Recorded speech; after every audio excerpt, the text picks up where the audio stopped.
काली पूजा को लेकर तमाम गाइडलाइन दे दी गई हैं। हम इस वक्त गोड्डा के रामनगर मंदिर में हैं। मूर्ति को अंतिम रूप दे दिया गया है और आज रात यहां पर पूजा अर्चना की जाएगी। लेकिन जिस तरीके से कि मंदिर कमेटी के लोगों में आक्रोश है कि आखिर तमाम गाइडलाइन जो है वो मंदिरों के लिए ही क्यों लगाई जाती है, जबकि जो ज़िले के विधायक हैं या ज़िले के जो अधिकारी हैं वो जब इन तमाम नियमों को तोड़ते हैं तो उस वक्त कुछ कार्रवाई क्यों नहीं होती है। इनका कहना है कि पिछली मर्तबा जब हेमंत सोरेन बोहरा में कार्यक्रम करने आए थे उस पर भी ये सवाल उठा रहे हैं कि आज से 2 दिन पहले ही वो तमाम चीज़ें प्रोग्राम हुआ था, लेकिन जब कल शांति समिति की बैठक रखी गई तो उस वक्त इन्हें हिदायत दे दिया गया है कि मंदिर में किस तरीके से पूजा अर्चना कराई जानी है और क्या कुछ कराया जाना है। हम इन्हीं से जान लेते हैं क्या कुछ नियम कानून इन्हें बताया गया। क्या नाम है भैया? प्रकाश यादव नाम है मेरा। क्या हुआ है, क्या नियम कानून बताया गया? नहीं, नियम कानून तो ये सारे नियम कानून हम ही लोगों के जैसों के लिए है, जो हम लोग ग्रामीण स्तर पे जो काम कर रहे हैं या हम लोग कह लें तो बड़े बड़े ओहदे पे नहीं हैं। अगर इस तरह के कार्यक्रम अगर होते हैं तो उनके लिए नियम है। कल शांति समिति की बैठक भी हम लोगों को कई तरह के इंस्ट्रक्शन दिए गए हैं कि आप पंडाल के अंदर में भीड़ ना लगाएं, पंडाल की तरफ जो भी आदमी जाएंगे वो डबल डोजेज वैक्सीनेट हों, सबके पास पुर्जा रहना चाहिए वैक्सीन के लिए, और मेला नहीं लगेगा, पंडाल नहीं लगेगा, किसी तरह का कार्यक्रम को नहीं होना है। लेकिन आप जस्ट इसके उलट देखिए कि प्रदीप यादव मंत्री हैं, उन्होंने मुख्यमंत्री को लेकर हज़ारों की भीड़ में काम किए, उनकी प्राण प्रतिष्ठा थे, उनके साथ में 100 आदमी का टीम चल रहा है, एक साथ में धक्का मुक्की सब हो रहा है। तो आप अगर ये किस तरह का प्लान है भाई, ये किस तरह का हिदायतें या ये किस तरह का नियम है, सरकारी नियम? आप मुख्यमंत्री हैं, आपके हस्ताक्षर से आपके सारे प्रावधान आते हैं और आप ही सारे नियम तोड़ जाते हैं। आप अगर वो सही बात है, लेकिन आपके जो विधायक है संजय प्रसाद यादव जी, वो भी इस तरह फुटबॉल के टूर्नामेंट में शामिल हो रहे हैं, वहाँ भी भीड़ लग रही है, तो किसी एक को शायद टारगेट कर रहे हैं। हम केवल संजय यादव की बात नहीं कर रहे हैं, हम तमाम ऐसे लोगों से बात कर रहे हैं जो बड़े ओहदे पर हैं, संजय यादव हों या प्रदीप यादव हों या आपके निशिकांत दुबे, कोई भी हो। हम एक आम आदमी और एक खास आदमी में अंतर यही है ना। हम तो आम आदमी, हम वोट देने वाले हैं, वो वोट लेने वाले हैं। हमारे लिए वो वोट लेके चले गए, हम ही से रिक्वेस्ट करके हम ही से हाथ जोड़ के वोट लिए, अब वोट लेके जाके अपने विशेष मतलब खास आदमी बन गए। चाहे नियम लगा देने से परेशानी क्या होगी ये बताइए? परेशानी होगी कई तरह के काम करने में। हम लोग को जैसे पंडाल छोटा बनाए, पर सबसे बड़ी परेशानी देखने में भी देख अच्छा चीज़ें हो, लाइट नहीं लग रही है, दीपावली का पर्व है, प्रकाश का पर्व है, चारों तरफ अभी पूरा दिया जलना चाहिए था। ये जगमगाहट हम लोग आधा किलोमीटर तक दूर ले जाते थे, ये कम हुआ। पर ये यहाँ पे कार्यक्रम करते थे हम लोग, वो कार्यक्रम नहीं हुआ। हम मतलब हिदायत कार्यक्रम को लेकर, हालांकि हमें लगता है शायद कार्यक्रम को लेकर छूट भी मिली होगी क्योंकि कई जगह पर कार्यक्रम चल भी रहा है। नहीं होगा, लेकिन हम लोग को मिलेगा तब ना। हम लोग को तो एसडीओ के यहाँ भी बैठक थी, 5 दिन पहले एसडीओ के यहाँ बैठक थी, अभी कल शांति समिति की बैठक की, तो हम लोगों को कैसे पता चलेगा कि भाई हमको छूट मिल गया है? और मान लिया अगर कल छूट दे रहे हैं आप, तो प्रोग्राम हम आज कहाँ से करेंगे?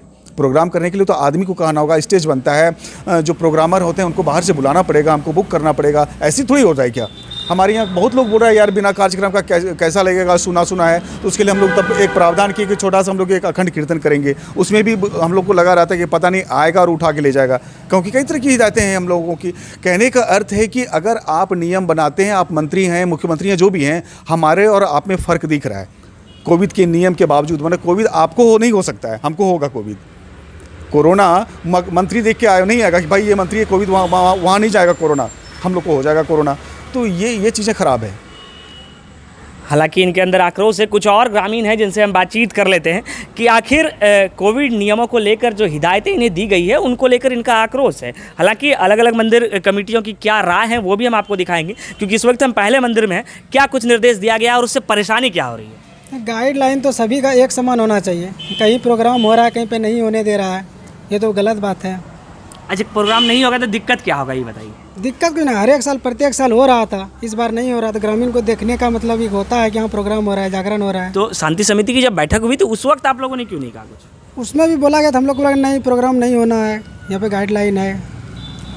तमाम गाइडलाइन के तहत पूजा अर्चना करनी है। हालांकि इनका ये आक्रोश है कि विधायक जी के गांव में चले जाइए, बोहरा में चले जाइए, वहाँ कार्यक्रम हो रहा है और हज़ारों की भीड़ भी लग रही है। और ये तमाम जो ग्रामीण हैं, हम एक दफ़ा बात कर लेते हैं कि इनसे भी।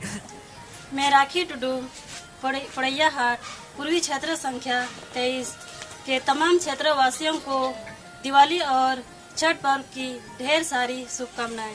इस दिवाली एवं छठ पर्व में आपके घर ढेर सारी खुशियां आए। राखी टुडू एवं पतरा सोरेन की ओर से एक बार फिर से आप लोगों को दिवाली एवं छठ पर्व की ढेर सारी शुभकामनाएं। धन्यवाद। यहाँ पे कुछ युवा हैं, हम उनसे बातचीत कर लेते हैं कि क्या दिक्कत है। कह रहे हैं कि कोविड का नियम के तहत पूजा अर्चना करना है, तो उससे परेशानी क्या होगी, ये बताइए। परेशानी तो बहुत है। क्या परेशानी होगी? रोड साइड में है, हम लोग का कभी भी आके डिस्टर्ब कर जाता है प्रशासन।